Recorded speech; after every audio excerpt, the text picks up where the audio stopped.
How to do a routine aquarium maintenance of Flowerhorn tank. Friends, a large part of keeping your Flowerhorn fish healthy is ensuring their habitat remains healthy. Regular maintenance is key to keeping the aquarium environment safe. One roadblock for new aquarium owners doesn't know what maintenance they should perform and when. Experts may disagree on the specific points of aquarium maintenance, but everyone agree that following any routine is better than no maintenance. Today we'll discuss this one recommended aquarium maintenance plan.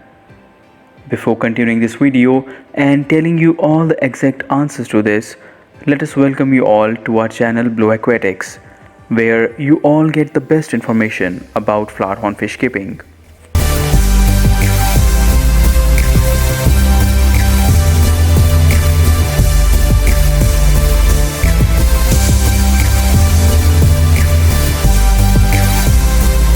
The question arises, why do maintenance?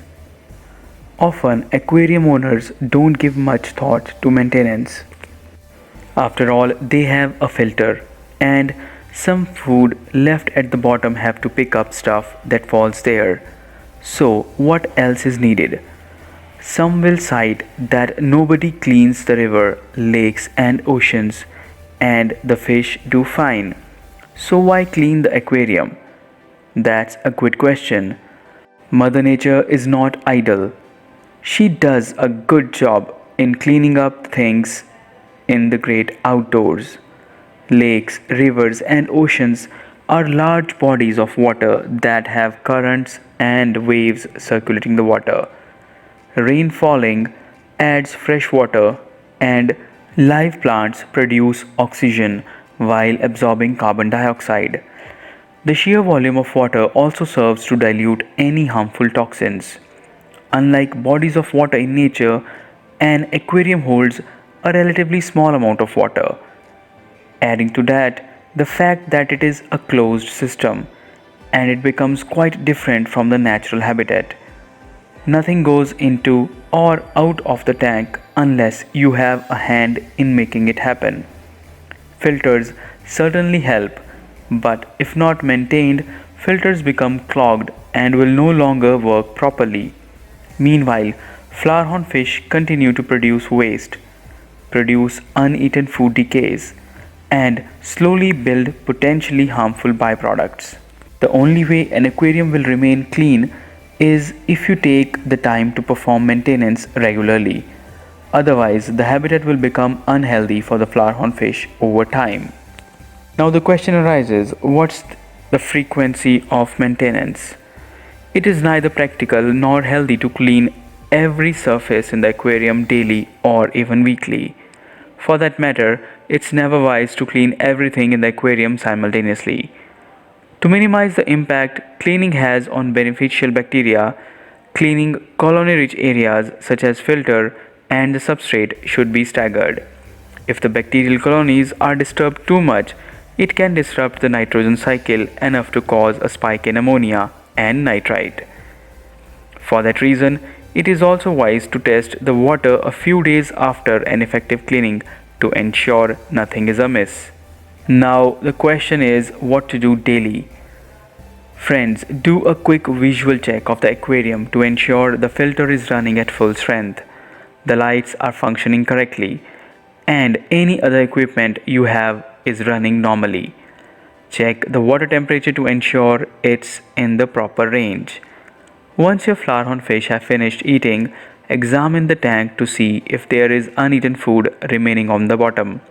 If you notice that there is often uneaten food left after 5 to 10 minutes, cut back on the volume of food you give your flowerhorn fish at each feeding. If uneaten fare builds up on the bottom of the tank, use a siphon or gravel vacuum to remove it. If the water level has dropped, top it off with treated or aged water as needed. This is an excellent time to start an aquarium journal or log if you haven't done so already. While there is no need to record everything, it is helpful to note anything out of the ordinary on your daily checks. That way, you can catch trends that may be occurring. For instance, the temperature dropping by a degree isn't a huge deal, but if it drops a degree 4 days in a row, that's a tip off that something may be wrong with your heater.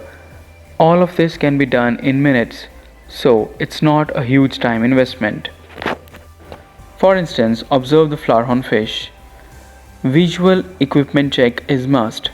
Temperature check is also essential. Also, removing uneaten food is another task. Top off the water level whenever it's dropped and note concerns in journal or logbook. Now let's discuss the tasks to be done weekly or bi-weekly.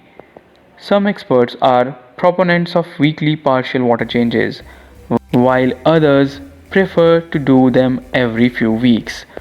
As long as you regularly perform partial water changes every couple of weeks, the exact frequency is not crucial.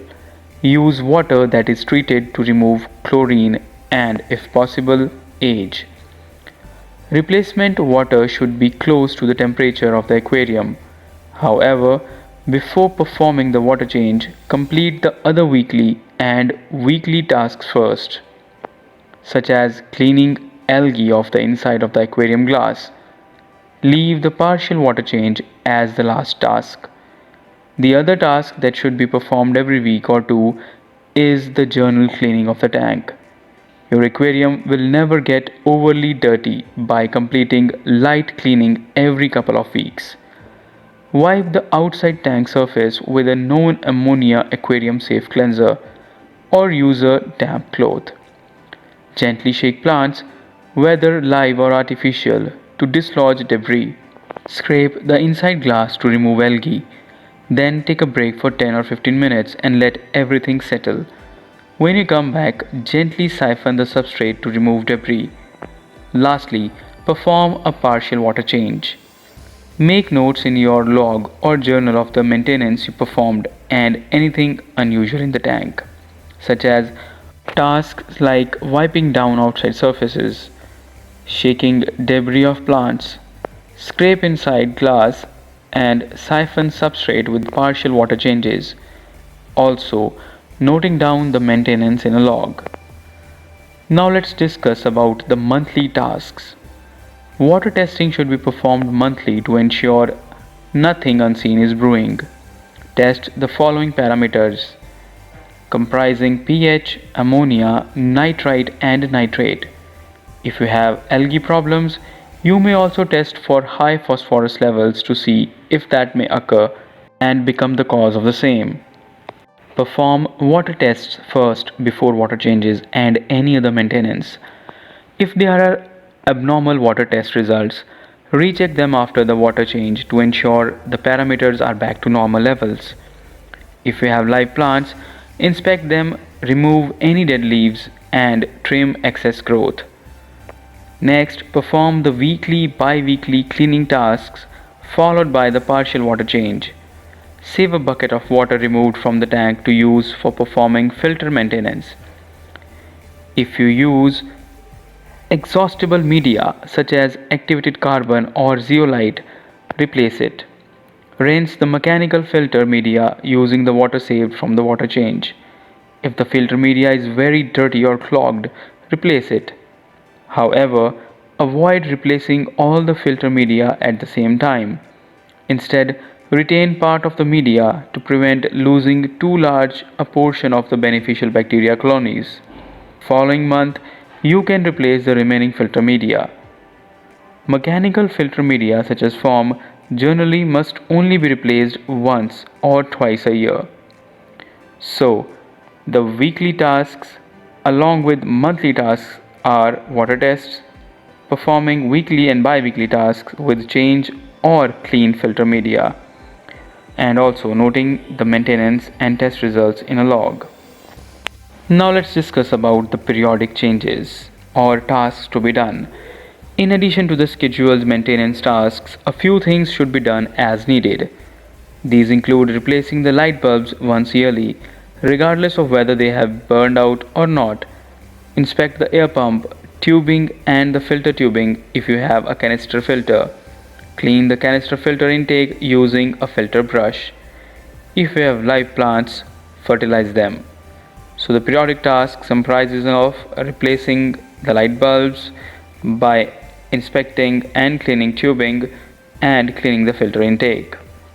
Now about the cleaning equipment.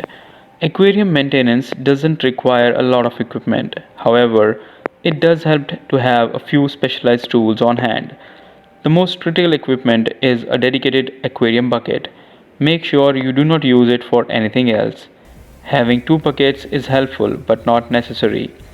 In addition to that, a soft cloth, a bucket, a siphon, water conditioner, algae scrubber, filter brush, aquarium safe glass cleaner, and some towels round out your cleaning material. These items can be stored inside the aquarium bucket to make cleaning day quick and easy. Additionally, you'll need new filter media and fertilizer and small scissors to trim the plants if you have live plants. So, the equipment lists comprising of water bucket, siphon, algae scrubber, filter brush, aquarium safe cleanser, cleaning cloth, paper towels, and replacement filter media. So that's all for now, friends. If you like the content of this video, then do subscribe to our channel Blue Aquatics. This